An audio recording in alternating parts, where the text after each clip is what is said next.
everybody, Randy Patterson here again with Boomerocity. You know me, if you've been following Boomerocity for very long and all, you know I love turning you on to up-and-coming artists, and that is certainly the case with this episode. I talk with Maggie McClure and Shane Henry, their husband and wife, and they form the Imaginaries. And when I heard their music, I knew right away that I had to talk with them. They are amazing in their musical talent as well as in their business prowess. They make an amazing couple that can pull this off in ways that I am sure are going to take them to great heights in this industry. They are highly talented musically. They write incredible songs you just really love listening to over and over again. And this album is full of those kind of songs. And did I mention that two guys you might have heard of or that help out on this album? One of them is a guy by the name of Vince Gill. He played with some little album or a band called the Eagles, might have heard of him. And then, of course, a blues dude by the name of Joe Bonamassa. People don't know Joe or blues artists. I'm kidding, of course. These guys are amazing. They're at the top of my list as far as talent goes, and they contribute to this album. So that right there should tell you that you need to buy this album. Not just stream it, please buy it. Let's support our artists. While you're listening to this interview, would you please go ahead and hit like and also subscribe if you're not already a subscriber. It won't cost you anything, but it helps Boomerocity out tremendously. And don't forget to share it either with your friends who are music lovers. They're going to love this couple, and they're going to love this music. So without any further ado, here is my first of what I sure hope are many more interviews to come with Maggie McClure, Shane Henry, and they are the Imaginaries. Until next time, this is Randy Patterson with Boomerocity. Take care. How cool is that? Well, hello, you two. How's it going? Hey. Nice background. I thought you might like that. So Love it. I'll be happy to give it to you when we're done. I'll make arrangements for you to download it, and you can use it whenever you wish. So my gift to you. So Thank you. But, where are you guys clicking in from? Our home studio right now here in Norman, Oklahoma. Norman, Oklahoma. I was all set to hear you say California, but Norman, Oklahoma. I used to live in McKinney, Texas. Oh, awesome. So, We love McKinney. We play there often. Do you really? Who do you play? Do you play with any of the locals there? Or? Yeah. Yeah, we play with the Maley Thomas Band and several different. George Fuller and his wife, right? Yeah. Yeah, they're good friends. I'll be darned. I talked to them, gosh, it's been 13 years ago, something like that.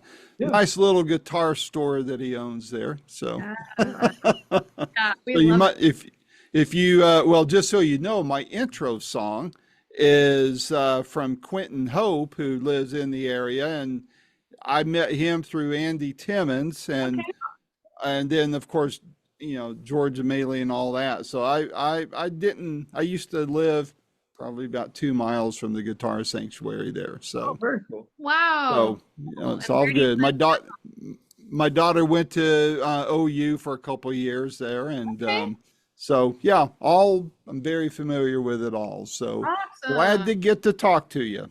Where are you at now? So, I'm in the quote a line from a song from a little British band. I'm in the Smoky Mountains way down south. I'm in Sevierville, Tennessee, a couple of miles up the road from Dollywood. Nice. Beautiful area. Yeah, I was looking at your itinerary. I saw you're going to be playing over in Franklin in September. I doubt that I can make it, but if I can, I'd love to kind of drive over and catch your gig. It would be fun to see you guys in person. So yeah, for sure. So it took away my first question. I was thinking you lived in Southern Cal, and so I was going to ask you how the fires affected you, but did they affect any of your work there? Because you do some work in California, do you not? No, we hadn't been out. Actually, we haven't been out there in a little bit, so it did not affect us. Yeah. Good. We're grateful for that, but we do have many friends who were affected. Unfortunately. A lot of friends, a lot of musician friends were displaced. It was really terrible. Yeah, a lot of gear lost. Oh man, all that terrible stuff.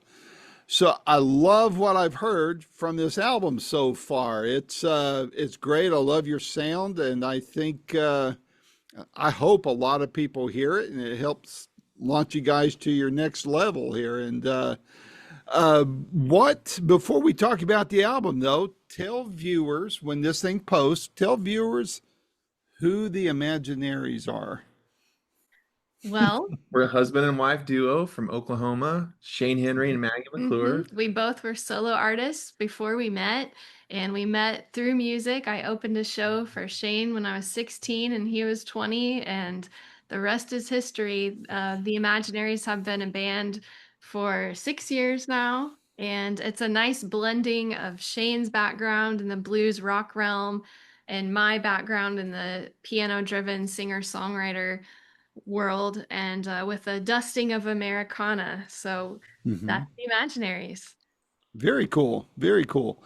Now, if I've read correctly, and there's a good chance I didn't since I got the whole Southern California thing wrong here, and I'm embarrassed about that. You guys have had a pretty successful run at doing soundtrack and sync work and things like that. Tell viewers a little bit about that. Yeah. Yeah. Well, we did live in Southern California in the Glendale area for about 7 years or so. But before that, my songs from my solo project started getting placed in different TV shows and movies. Mhm. And that just kind of happened. And so then I had this resume. So it was easier, not easy, but easier for me to get in the door to talk with music supervisors and directors and pitch our new material. And so Shane started getting his songs placed. And then, of course, the Imaginaries have gotten our music placed in many different TV shows and movies. And being in LA, we started getting acting on camera, musician and singer role opportunities, Hmm. and Mhm. that's kind of what led us to being a part of A Cowgirl's Song, which came out 3 years ago, starring Cheryl Ladd, Darcy Lynn, and Savannah Lee May. Shane and I co star in the movie, and we got to write and produce the whole soundtrack, which was really exciting. And so one thing has kind of led to another, and we just love working on films and TV shows and being a part of them. Each one is a different, animal, and things have kind of now progressed into where I have my own music licensing company and represent our catalog as well as some of our friends. And now I am a music supervisor as well. So it's Wow, pretty wow. cool. Pretty cool. Thank you. I've I need to put you in contact then with a couple people. Oddly enough, I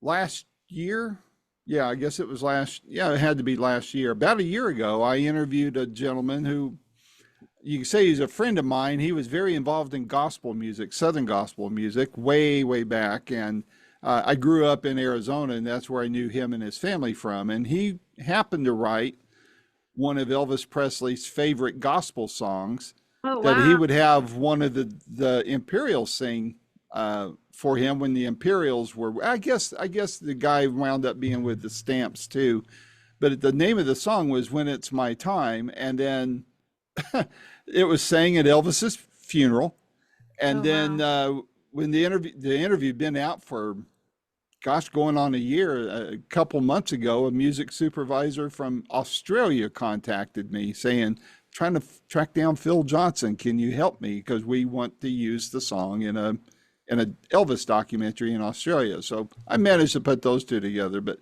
Ricky Byrd from Joe Jett and the Black Hearts and several others I know. So on a separate side note, if you want to get in contact with anybody I've interviewed that you want to manage that piece of it, I know they would love to get their stuff on TV and movies as well. That seems to be what Sure. everybody's talking about these days. But Yeah. Yeah, so always cool, open. very cool. Sorry about Well, that. hey, nope, The doorbell just rang and a new a guitar little showed up. box. National was on the front porch. I was pretty excited about that. Yeah, you don't want to leave that out on the front porch. No, not in Oklahoma when it's 100 degrees today. So No, not at all. So before we get into the album, I'm very curious. Husband and wives don't always make a good business pairing and a good Yeah. working environment. You guys are obviously very successful at it. What do you feel sets you guys apart from other husband and wife teams in being able to be successful in working together? Well, I think the first thing that comes to mind is we've learned how to communicate with each other. We know um, how to be in a music business mindset, like when it's work time and we're working on the band, and also it's just like we kind of know we figured out that communication line, and I feel like that was really important Yeah. because early on it's like, say for instance when we started writing songs and stuff, obviously we had to realize that, hey, we're not in boyfriend girlfriend mode or relationship mode, we're working on music right Yeah. now.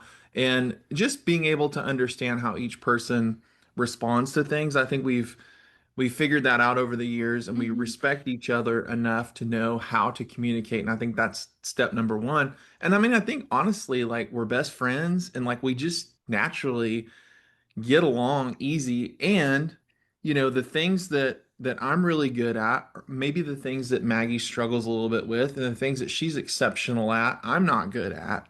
And so Mhm. we've really fit together well in a Yeah. lot of those ways because between the two of us, like the things that we need to work on the Imaginaries, to work on the band, like the recording aspect, I'm really good with Pro Tools and engineering and helping edit and stuff like And that. anything gear wise, Yeah, Maggie's really. great with all of our, visuals and stuff on social media and things of those nature. So we just really fit together well in that regard. And I think communication was really the key, figuring out how to talk to each other, how to work on stuff without it turning into an argument, you Yeah. know? Yeah. So teamwork makes the dream work. Yeah, for And sure. example of that. And it's funny, people will ask us, how do you guys do this? How are you a couple and do I'm this just wondering, together? are there a lot of like married people out there that are just miserable? It Yeah. works for us, you know? True. True. But I mean, it's just like it works so well for us, and it's like it's fun because, the back in the years of doing our solo things and hitting the road, and being out there by yourself for months at a time, it's been really nice to have each other. And like Maggie said earlier in an interview, it's like, hey, if we have a night where, my voice for whatever reason is just raspy or I'm not 100%, she can carry the show. Yeah. That's what's Yeah. pretty cool about the Imaginaries is we cover a lot of territory and we're able to you know, um, yeah, Step up and step up and help for however, sure. whatever might be lacking. Do you guys ever find it difficult to turn the close sign over on the store, so to speak, and Yeah. like I say, all have to right, no business talk, no Yeah. I business have to talk. make her do that. I have to make her do that at dinner a lot because it's always the next thing on the agenda. And it's like, hey, wait a minute. The to-do list is never going to end. Like, it's never going to end until we're dead. So let's just realize that, hey, now is a non-talking about the Imaginaries. Like, you can talk about anything else, but I don't want to hear anything about the band right now. And then this See, past I week, thought it would be the other way around, no, no, honestly. no, no. This is the most driven woman you've ever met. If you think you can find somebody more driven than her, good luck. It's not going to happen. I mean, she's literally in her dreams, she's networking, And she's talking to managers, she's talking to booking agents, she's booking tours. She'll raise up in the middle of the night and she'll be shaking somebody's hand, air shaking somebody's hand in the bed. And it's crazy. This girl is like she's on fire, you know. So Good it's thing just she's not. Good thing she's not billing you like by the hour on the I, clock or I something. know, You'd be right? broke, you know. Oh, totally. Totally.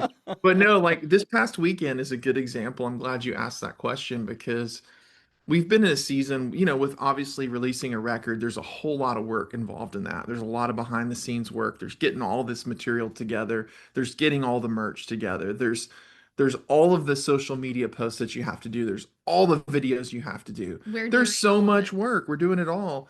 And this one never stops long enough to just enjoy a day off. And I said this weekend, I Yeah. said, we're going down to my mom's this weekend and we're having a pool party. We're doing nothing else. And that's what we did. And it was great. Good So, deal. I got a few hours in on yeah, she still brought her up and got it out when I wasn't looking, but I have to hide Well, it from her. if you guys are anything like I am, I mean, you may be away from the computer, you may be away from the gear, but this is never stopping. It affects my sleep, so For sure. I can relate to Yeah. all of that. So, well, what's the story behind this album? Like I said, what I've heard so far, I haven't got to hear everything on it yet, but the couple songs I have heard, I absolutely love. How did it all come about? Tell me the story behind it. Well, of course, the band started from the One Mic series going to Muscle Shoals. That's what sort of was the original spark that the band started from, was from those sessions. So we recorded our debut album in Muscle Shoals, and we decided to go back and see if we could, if that magic was still there, and it was. And so the first session for this record was in February of 23, Mhm. and we cut 10 Okay. songs during that session. And it was just, we had a lot of material written. We weren't really sure exactly what the track listing was going to be, but we knew that like our first record was a lot of songs about struggle, a lot of songs about overcoming, and this one was more about being on the other side of that, Yeah, breaking through. breaking through. Just a lot of those kind of themes, and then a lot of just songs that we always like to have positive, hopeful material in what we're doing, Mhm. and encouraging songs. And so we had a group of songs. We cut all those. Then we came home and rewrote more. And we thought, man, I think we got some better songs. So we Well, went back a second time. yeah, and we felt like we were just missing a couple different types of songs Yeah, for the collection. And yeah, so we went back and we recorded at Fame. The yeah. first time we went to Cypress Moon Studios, and but with the same people, and it was a great experience both times. But with the second batch, we did something that we have never done before, which is finish a song while we were there Ooh, and then record dangerous. it. Yeah, So it is very dangerous, but honestly, that happened to be the album title, and that's the song Fever. yeah. Was written. We had the little idea with the guitar hook and a verse, but we never really finished the chorus. It never really had manifested to anything more than that idea. And we sat down, we wrote it, and we were just like super inspired. I think there is something in the air down there in Muscle Shoals, and it's like it's nice when you go somewhere to Yeah. work on music. It's like when you're on vacation. There's nothing, you can't think about all this stuff at home. You're there Yeah. with the intention of working on music and music only. And it's really great because your focus is really narrowed into what Yeah. you're trying to do. And we wrote that song pretty quickly. We actually brought in our buddy Jeff Silbar on a Zoom session, and he helped us finish the hook because he was coming in for those sessions as well. So it turned out amazing. And then we cut it like the next day. Yeah, Super it cool. was really exciting. And that song in particular is a good indication of the album because it's about going all in and not holding anything back. And I think that's another common theme throughout the album for sure. Yep. What made you decide on cyber? I mean, there's so many studios in Muscle Shoals, right? I mean, and everybody knows the historic ones, Fame, and all that.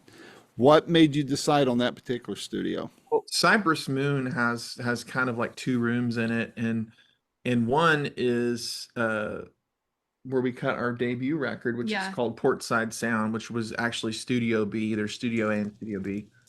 And Studio A is where we cut the new one, which is run by the owner, Tanya. Tanya, and Kelvin Holly, who play guitar on our record. That's his wife. So that's their studio.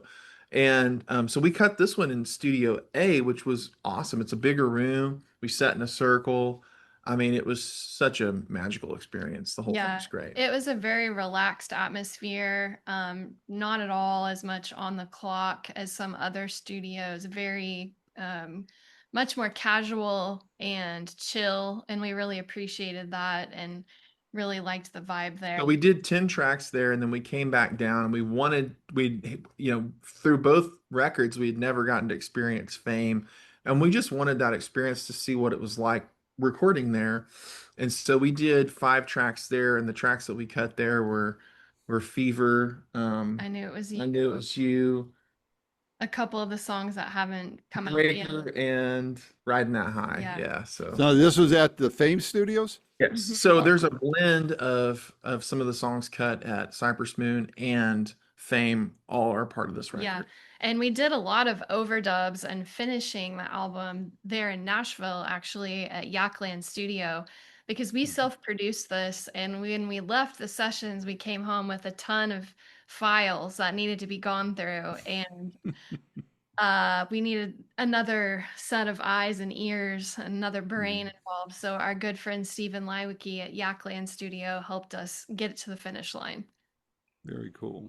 Well, Yeah. I've yet to make it to Muscle Shoals, but I'm going to. And the big reason why is I want to go to Fame Studio. I'm not a musician, but I did get to. I remember his last name, but I get two names. I often get the first name wrong. The guy who founded it, Hall, Right. Rick Hall. Yeah, Rick Hall. Rick Hall. I either want to say Rick or Doug, Yeah. and I know both names very well. But yeah, Rick Hall. I interviewed him before he died when Oh, he how was cool. coming out with his book, and I mean, Yeah. I'm gonna remaster or re-edit the audio because that's all I did back then before this Zoom stuff, and I want to Yeah. put that out there on the YouTube channel and the podcast. But That's I mean, super what a cool. legend, what a Like story, an you know. absolute legend. And you know, his sweet wife still works at the studio, and you'll see her if you go in. I Yeah. Yeah. I didn't know that. How There, and his cool. son Rodney pretty much runs the studio, and great people, awesome. They're just sweet as can be, and you know they'll give you the grand tour of the whole place. And what's so cool about that studio is it's just like it was when Rick built it. I mean, Is it's that right? changed a lot. Yeah, The documentary they did on him too was very good. I loved it.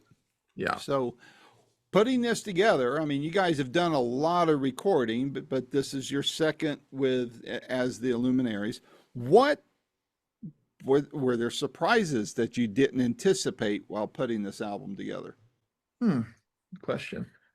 Well, I think something that always is a surprise, whether we think it's a surprise or not, is the financial aspect. It's like Yeah, it costs so much to do this and to do it right, and that's why we had to do it in phases, and that's why it took us so long to do another album.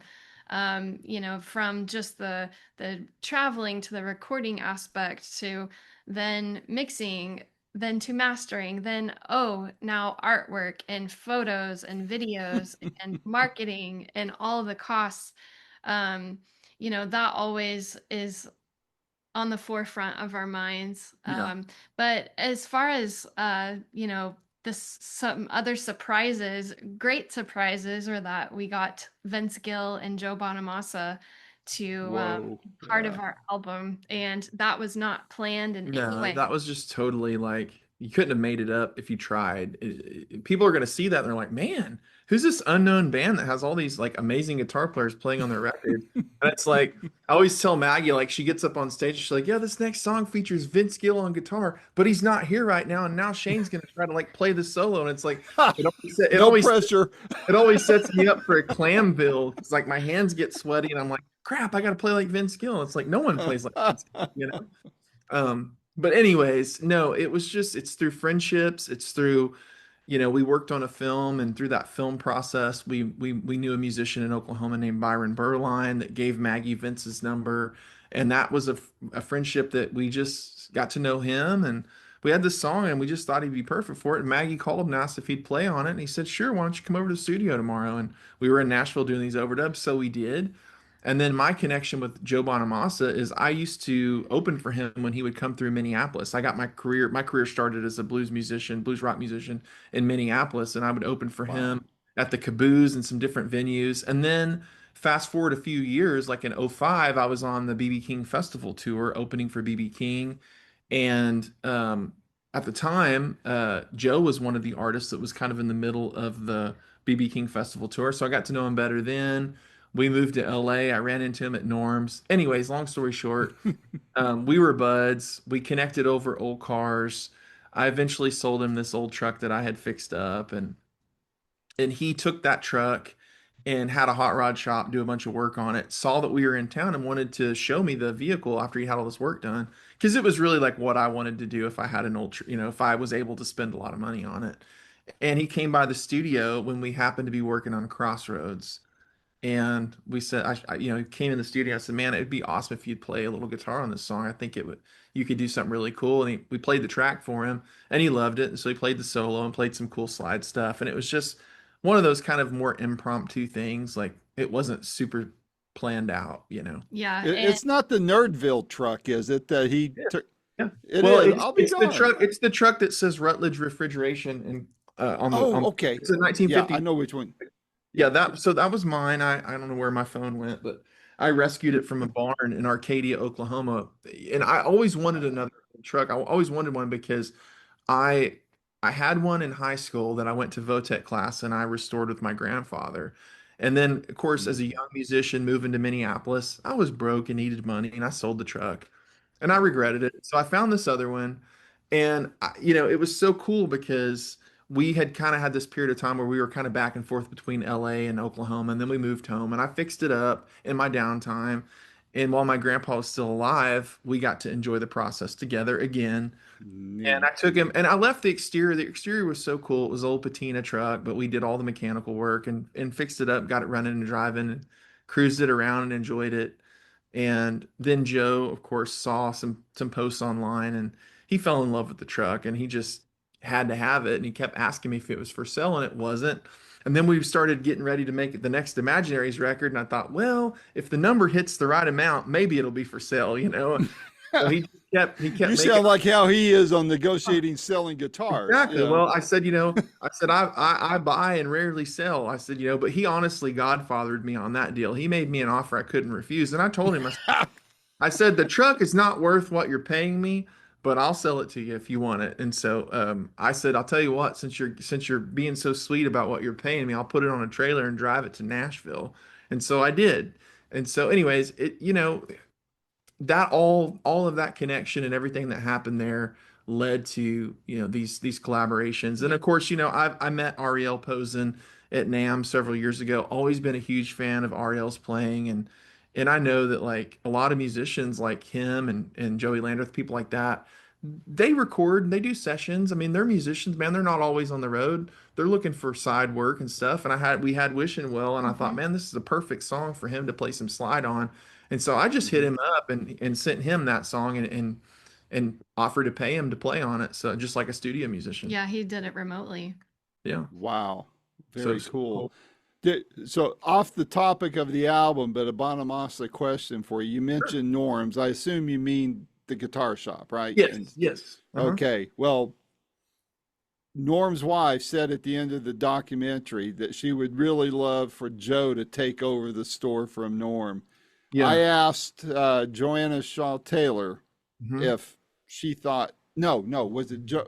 It was either her or Josh Smith. I've interviewed them both in the last few months. Oh, cool. I If love they Josh. thought, oh, they're great people, all of them. They, Yeah. I asked if they thought whichever one I asked, if they thought Joe would take over Norm's. Before I tell you their answer, what do you think Joe would ever take over Norm's rare guitars? I think that what Norm has built is such an important institution, just the community that guitar shop has provided. Mm-hmm. Everybody loves going in there. It's really Mm-hmm. been cool what he's done with his like YouTube channel, and I love Mm-hmm. that Norm has a heart to help musicians that aren't already famous. You know what I mean? He treats everybody, whether you're Tom Petty, Joe Bonamassa, or Shane and Maggie, the exact same. And that's what Mm-hmm. makes Norm such an incredible human being, is that he just loves music and He he loves makes he musicians. makes everyone feel special. Right. And so Yeah. I think that Joe, I personally think that if there was an opportunity for him to help keep the store going, that he would. I think that I don't necessarily know that he's going to be behind the counter working there, but I think that he Right. has resources to help keep that going. And I The think he would. I legacy. think he would. Yeah. I definitely Yeah. think he Well, whoever again, I can't. I think it was Joanna, but I think she said he's too busy to take it on. But I'm thinking, a couple more years because he already said that he doesn't see himself playing that much longer. But Joanna says, oh, he always says that. So who knows? But yeah. I just question, would there be enough room for both of their guitar collections to fit under one roof? Well, You the thing is that Joe probably doesn't have anything that he wants to sell, but you never know. I mean, that's true. know?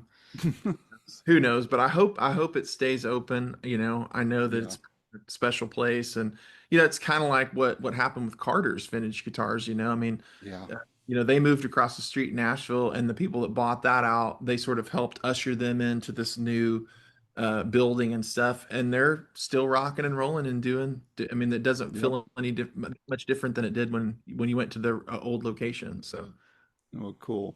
Well, yeah, time will tell on all this. for sure. Back to your album. Which song would you point to? And this is a question for both of you. You may have different songs that you'd point to, not as your favorite, but as a calling card for the rest of the album, telling people who are just going to discover you because of this interview that, hey, if you like this song, you're really going to love the rest of the record. Mhm. Hmm. I mean, for me, I think it's probably two tracks. Fever, which I feel like is the reason why we put it as you always load your album with a song that you feel like is like, one that you can kind of boom, you're getting a bass hit right off the bat with that song. Hmm. And it has the energy, it has the vibe, it has sort of the rock element, but it also kind of, we kind of have that a little bit of that Alison Krauss, Robert Plant thing going on that track, and Hmm. but with a little bit more of a rock edge, and it feels like the Imaginaries. I mean, that sort of it sets the tone for what the album is. And I think that song, and I also feel like on the back half of the album, the song "I Knew It Was You" kind of shows the more like Fleetwood Mac-ish vibe of what we do and a little bit more of the Hmm. acoustic side because there's kind of two sides of us. There's like this rocker, edgier blues rock thing, and then there's a little bit more acoustic, Intimate. forward, intimate Hmm. thing. And so those two songs are the ones I would point people to. And then as you listen down, Yeah. you'll find whatever resonates with you. Yeah, Yeah. I was Yeah. gonna say, I Knew It Was You feels like a really good middle ground for the record. You can, naturally hear songs like Fever and Wishing Well stemming off of that. And then you can also hear Constant and Here For You and Little by Little stemming Yeah, off of that as well. for sure. Um, so that's the one I would say. But I think Wishing Well is also a really good one to point people towards. Okay. What's been the preliminary feedback so far? The album doesn't drop until next month, right? August, Yeah, right? I mean, I So, guess it's too soon to know, but it seems like with each single we've put out, our fan base is growing because Hmm. like that was the reason why we sort of waterfalled this record out. We could have released it a year ago, but putting all this energy, effort, and money into a project and then just putting it into the wild, what happens is we consume stuff so quickly that within 6 months, people are expecting you to record another album and have it out. And it's yeah, like, well, we don't make music based on AI and it clicking a button and it's done in 5 minutes. We right, actually write right. songs. We don't use any of that. We play with real instruments. We pay all the people that are on these records for their talent and all that. So Hmm. it's a process, but our our distributor Randall over at Symphonic told us that if you guys will release a single every 8 weeks and keep being consistent with that, you'll see your numbers grow, you'll see your fan base grow, and it did. It grew from about this time a year ago a little over 5,000 monthly listeners up to anywhere between 40 and 50,000 monthly Yeah. listeners. So we've definitely did this on purpose to help engage and grow our fan Mm. base. Yeah, the Very cool. feedback has been really good so far, and we're excited to see what comes with the rest of the year. Now, surely you've tried some of this stuff out in your live gigs. What's that response been like? Oh, it's been great. People love it. People love it. I mean, we've been playing these songs now for, I mean, I would say we've been playing half of the record now for about a year, and all of those Hmm. songs have resonated well. Yeah, but we wanted to intentionally save, a good amount of the songs until it was finally time. And so now we're with these upcoming dates, we're going to start introducing all of the new songs. So that's pretty fun for us. Cool. Well, final question. What's on your radar after, I mean, the album's going to drop in August. Mhm. What's filling up your itinerary for the rest of this year and going into next? Yeah. Lots of tour dates. I mean, we're going to be on the road a ton. So that's really keeping us busy. We just found out we've got some Americana Fest showcases and cool stuff. I mean, there's all kinds of stuff going on. So imaginariesband.com for all that. I also am co-owner of a guitar pedal company called Westerland Audio. Hmm. And if you want to check that out, it's pretty cool. We have a new pedal that we're going to be releasing later this year. So that's on my Hmm. personal radar. And then We'll be releasing new singles that didn't make the album, but they're bonus tracks on the vinyl only with the QR code. But we'll be releasing those to the public towards the end of this year, along with new singles. There's a new song that we'll have featured in a movie that's coming out in November. We'll be putting that out. And we've got a couple Christmas shows in the works. Word is we'll get to open for the Gatlin Brothers Christmas show in Guthrie, Oklahoma again this year, which we did last year. So really excited about that. And there's this movie called The One that's coming out, and not only is our music featured in it, but we're in it as well on camera playing one of our songs. So I'll be darned. Well, you mentioned the Gatlins. I'll give you a little background on something. I mentioned earlier the guy that wrote the song that was sung at Elvis's funeral. His name is Phil Johnson. He was a big time gospel music producer back in the 70s and early 80s. His brother is Tim, and fabulous keyboardist who married a gal by the name of LaDonna, who was the sister of the Gatlin brothers.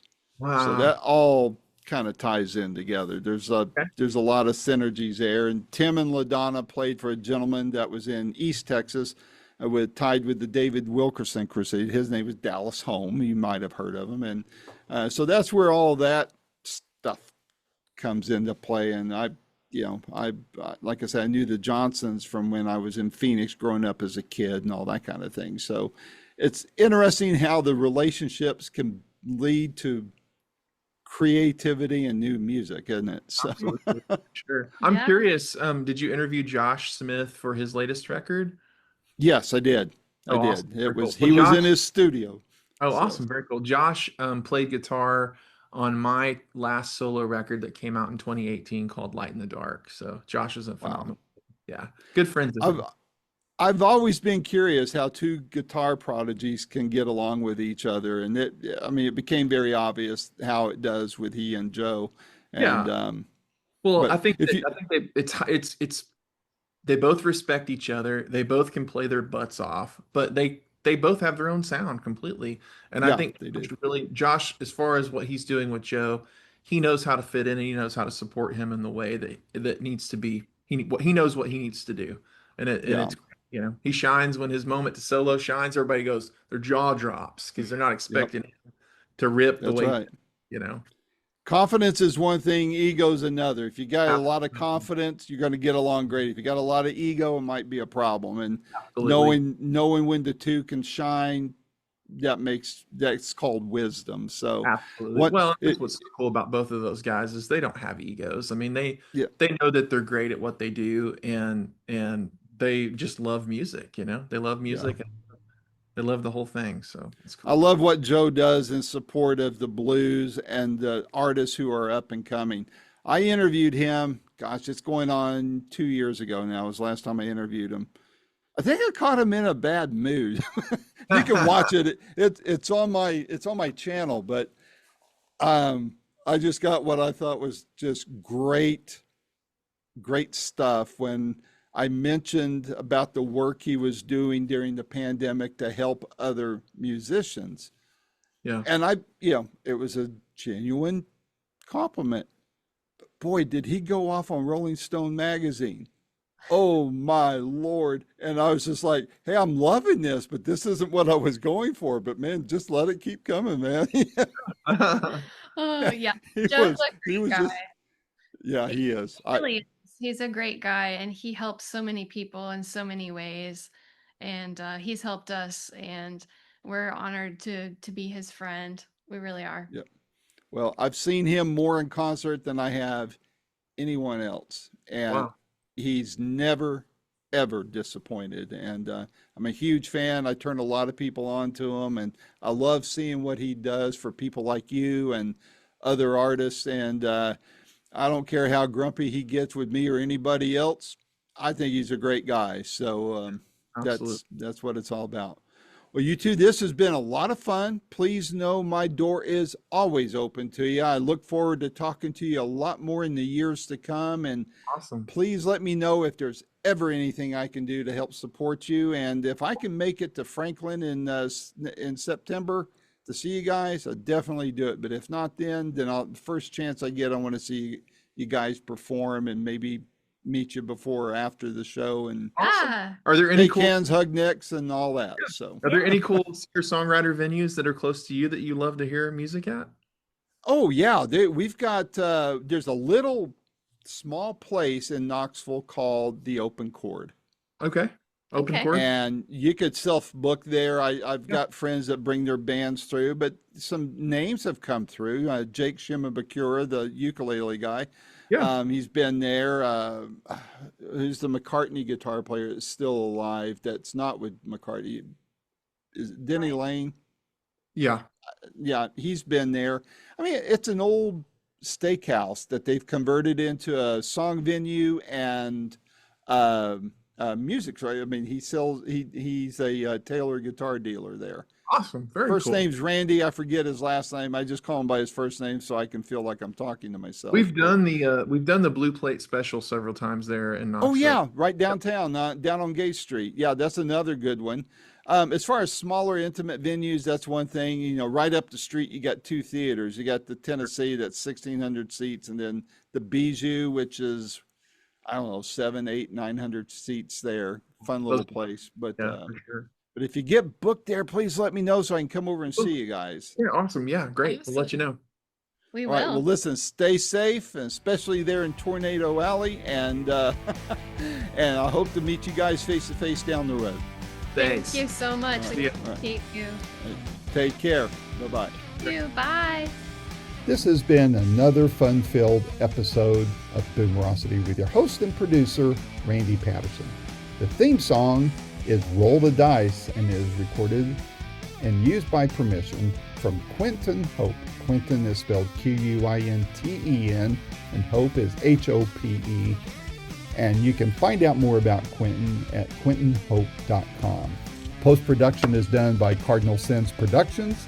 The Boomerocity name, logo, and content is copyright protected. Segments may only be used with written permission by Boomerocity and or its assignees.